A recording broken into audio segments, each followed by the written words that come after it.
Back to work today. Big game against Arizona State on Thursday. Obviously, we know how talented they are. Bobby Hurley's done a good job developing his team there. They have a game tonight that we will pay attention to. They've had guys out with COVID protocol, potential starter and Graham back. And so I'm interested to see what they look like with him back, if he's on the roster tonight and able to play.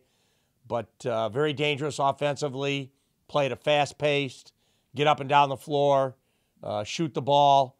And so every game is different. And this one will be a lot more fast-paced than the first two games we played. And we will prepare for that, to play at that pace and get back to the friendly confines of Viejas Arena Thursday night. Thanks, Coach. We'll start off with Lee.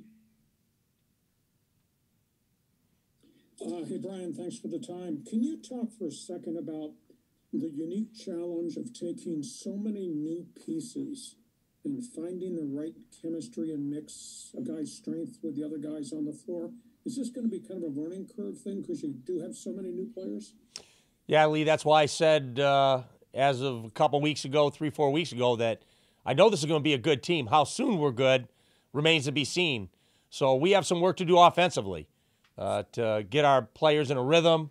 Matt Bradley, Chad Baker, some of the new pieces we have to try to get them comfortable offensively and in positions where they can be most effective. So that's on me to find that chemistry, to find that mix between a low post game, a ball screen game, a perimeter shooting game, to put that mix together into a game plan where we're functioning at a high level and comfortable on the floor. Any concern because Bradley's got a tradition and a track record that defenses will try to defend him into the parking lot and say, okay, the other four guys, beat us if you can? Yeah, the opener, he was great. I think he had 16 the first half and then 23 for the game. But at BYU, he got in early foul trouble. So he's on the bench. He couldn't get in a rhythm. I got him in the second half. He got his third foul right away. I decided to leave him in just in order to get him in a rhythm. I didn't want to put him back on the bench after he had sat so long in the first half. And to his credit, he bounced up and made some shots. But this is going to be a work in progress to see where I can best use him to turn him loose at the offensive end where he causes the other team great problems. And one final question. The inability to hit threes real early in the season, is something mechanically wrong? Is it decision-making? Is it just the ball's not dropping? I think a little bit of all that, Lee. You know, taking the right ones, taking them in rhythm, having confidence to make them. You know, I don't want to start second-guessing guys' shot attempts because then they start second-guessing them. I want them to shoot it with confidence. And if we can't start making a few, I might bring Matt Arise out to drop kick one in. You know, we got to make one. So we'll find a way to get one in there some way or another. Thanks, Coach. Thanks. Thanks, Lee. We'll go to John. I like that. Coach, what did you think of the way AG played for you on Friday night? Oh, he's just energy.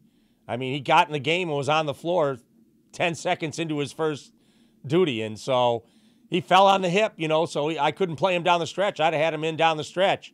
So I think he's doing okay. We'll see how he is. But like I said, that's a year-long thing with AG. If he's healthy and feeling good, we'll have him out there. But we may have to rest him again to see how he's responding to that fall he took late in the second half at BYU. You know, Keith Dinwiddie, we could talk about the shot he hit. He hit that big shot in the corner to give you a lead with like 6 minutes to play. But I wanted to ask you about his defense because I thought he made some really headsy decisions on defense that helped you in the second half as well. How has he come along defensively? Yeah, Keith has become a reliable defender, and that's what you would expect in our program. And so he's grown that part of his game. And now he's just got to get his confidence up with his jump shot, know when to take it, how to find his looks and what we're doing. And I think Keith will have a good year for us. And hopefully that first three will get him going a little bit here as we head into Arizona State. I got a random one for you, Coach, because I just realized that Michigan Seton Hall played for the first time since 1989 tomorrow night. They played in 89 the next year, as you recall, and that's the last time they played. So those are the two games in the history of the program. It's Michigan and Seton Hall, 89 championship game, 89-90 season. when you think Michigan Seton Hall and that night, in Seattle, what's the first thing that comes to your mind? Just an incredible game that we went to overtime. Ramil Robinson made 2 free throws to win us the national championship. And just fond memories of 1989 and the Seattle Kingdome, which is now no longer in existence, but the title will always be there. Thanks, Coach. Thanks, John. Any more questions for Coach Dutcher? Mark. Coach, when it comes to preparing for Arizona State, these are 2 different teams. How do you very quickly, and they're very high level teams, how do you very quickly sort of switch the emphasis in practice on how different these teams are? Yeah, that's the key to any year, Mark. It's like we played a slow down game. We played then BYU, who likes to run multiple sides of the floor, and now we go against Arizona State, who's going to pick up 94 feet pressure, look to attack on the fast break. Will take open threes, first looks if they get them, and can be very dangerous. So I'm glad we have 3 days to kind of get ready for a change of pace and a different style of play. And if the one thing we've done over the years is we prepare well. So our assistant coaches have been on it. I've watched both games they played yesterday to get myself up to speed, and we'll have 3 productive days of practice heading into that game. How important is this game in the sense that, you haven't had a program that's had a losing record? I'm not sure when the last time this program had a losing record. Not wanting to go 1-2. Yeah, well, obviously we scheduled up. Our first 3 games, obviously Riverside, they went in and won at Arizona State. So we know they're good. We played BYU the second game in a place where I think we're 4-30, but we stepped up to that challenge. Unfortunately, a 1-possession game with a minute or so to go, and we couldn't get the win. Now we're right back into the fire with Arizona State, a Pac-12 school that has a lot of new pieces, a lot of dangerous pieces, and so when you challenge yourself, you have to be ready for the challenge, and that's what we'll do. We'll prepare for that challenge, and our guys will be ready to play. And in terms of the rotation, you play 11 guys at BYU. Is 11-player rotation sustainable over a full season, or is that going to have to get sorted out? I think the players will sort that out. If they're productive, they'll have minutes. If they're not productive, then starting spots will be changed. Players that get minutes will get less minutes, and that's just a feel for our team as we go on. I think the early foul trouble again with Matt Bradley going to the bench, early foul trouble. Chad Baker, I think he was in all of a minute. He had 2 fouls. Lamont Butler fouled out. And so in that regard, it's nice to have a deep bench, to have guys we can rely on when we can't have our best players on the floor. And so I like a deep bench, and how much we play depends on how the officials treat us, how injuries treat us, and how productive the players are. When you say deep bench, are you talking 9? Are you talking 10? Or can you consistently play 11? I didn't think I'd play 11 in the first 2 games, and somehow we had 11 guys in the game. So I think that all depends on the pace of the game, the foul trouble, the injury situation. I mean, leading into the BYU game, we weren't sure we'd have AG for the year, and then all of a sudden he's available, so got him on the floor, and I didn't think we'd have the foul trouble we had, and we had guys step in, and so the bench could be as short as 7 or 8, or it could be obviously as long as 11. So that's the beauty of the preseason. We'll find out what this team does best with what lineups, and that's why I said it's going to be a process, something we're going to have to work through as coaches. And obviously we want to win as we go through the process, but win or lose, we'll figure out what our most productive lineups are, who's producing at the highest level, and then get those guys on the floor for meaningful minutes where they can deliver. Last thing from me, against when you watched the BYU film, you had a day to digest it. Was there anything else you saw other than the obvious things you mentioned, whether it was foul troubleshooting, offensive rebounds? Was there anything else that you saw that you liked or you didn't like? I thought we competed at a high level of defensive end. I mean, to go in there and hold them to 66 points, only 4 3-pointers. Obviously, Barcelo's a potential All-American. He had 3 of them. So I thought our defensive game plan was pretty solid. I told the guys, you have less room for error when you play good teams, especially on the road. So we made just enough mistakes that cost us the game at both ends of the floor. So now our guys, they're not finger pointers. They want to step up. They want to be taught, and they want to get better. And as an indication, we had Trey Pulliam and Nathan Mensah in the office this morning and saying that you guys have to be better at defending ball screens. You're a fifth-year senior and a fourth-year senior, and our defense in a big regard starts and ends with you. So we had them in and put more responsibility on their plate. They have to be better. And so they want to be taught, they want to learn, and they want to be coached. And so we're coaching and teaching every day we're on the floor. Thank you. Thanks, Mark. Derek? Hey, Coach, following up on a couple things you just touched on. One, when you're at a game like BYU and the shots aren't falling and you've got crazy foul trouble, and then you look up at the end and you're still, a possession and a half away from forcing overtime in that game against a good team on the road, is that almost something that you look at and go, this is kind of a quote-unquote good loss? I mean, there's no good loss, obviously, but I knew we were probably not going to be ready for this game. Now, ready not mentally, not physically, not ready to play, but offensively, not crisp enough. I'm calling plays, and some of the new guys are still looking, where am I supposed to be right now? I mean, they don't mess them up, but they're not running them at maximum efficiency yet because there's still thought involved. Every time I call something, they got to go to their mind and think, this is what I have to do on this play. Eventually, it'll be, I'll call that play, and they'll just react. And we'll get to that point, but we're not at that point yet. And so we're not functioning at 100% efficiency, but we always bring it defensively and we always play hard. And that's how we're staying in these games right now because of our effort and our energy. And then talking about playing a BYU kind of style and then facing Arizona State and then getting ready for their kind of a style.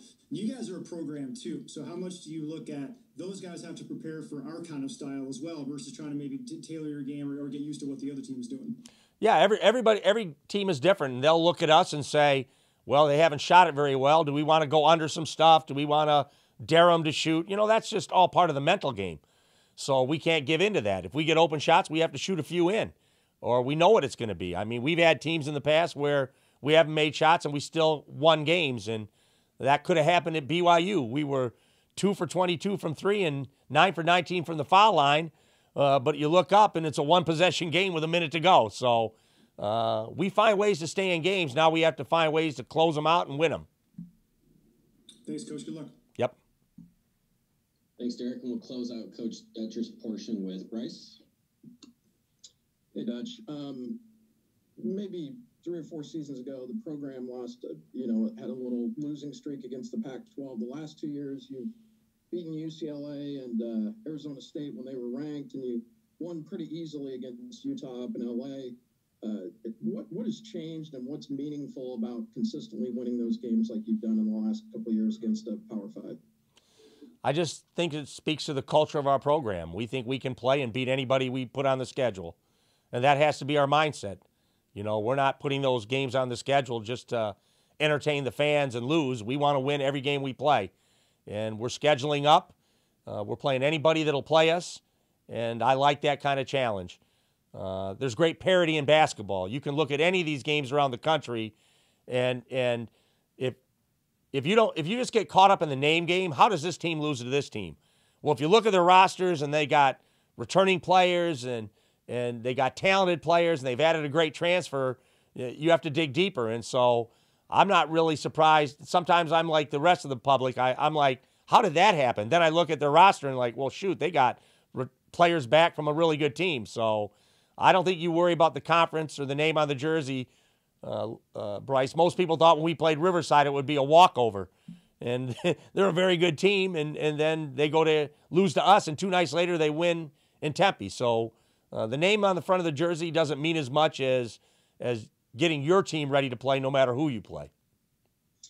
Beyond any one game or one season, are there any broader implications to winning some of those consistently? Meaning, in a big picture way, do you hear from recruits on the trail, I live up in LA, and I've noticed you guys won 3 or 4 in a row against the Pac-12. Is there any broader benefit? Well, if they don't notice, we tell them. So it's all recruiting. So if we're beating Pac-12 teams, we're going to let the recruits know that we're beating Pac-12 teams, or we're playing a competitive schedule against Pac-12 teams. And so, like I said, we don't worry about Pac-12, Big 12, Big 10. We want to play good games. We want to say that even though we're in a non-Power 5 conference, we're a Power 5 school. And that's what we tell the recruits, and that's what we believe in our hearts, that maybe we don't get the respect of some Power 5 conferences, but we feel we're a Power 5 school.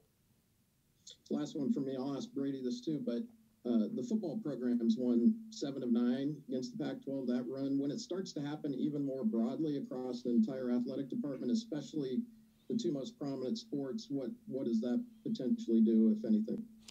It potentially says the Pac-12 better not invite us because we're pretty good. So, I mean, we're competitive, and we're competitive recruiting. We're competitive in playing Pac-12 teams. And like I said, perception is not reality. The reality is we beat Pac-12 teams. We're competitive with Pac-12 teams. We recruit against Pac-12 teams. And even though we don't have the Power 5 conference label behind us, we're as good as those teams. Thank you. All right, Dutch, we got one more quick one from Derek, and then we'll get you out of here. Okay. Yeah, thanks, Coach. Actually, following up on what you were talking about with Bryce, there is the great thing about college basketball is, Gonzaga can be number 1. You guys can go to a Final Four. Anybody has the ability to do that. Do you ever envision that being the case in college football, where it just seems to be a complete division of quote-unquote haves and have-nots, or is that too far gone to really have truly everybody be able to win a national title when the season starts?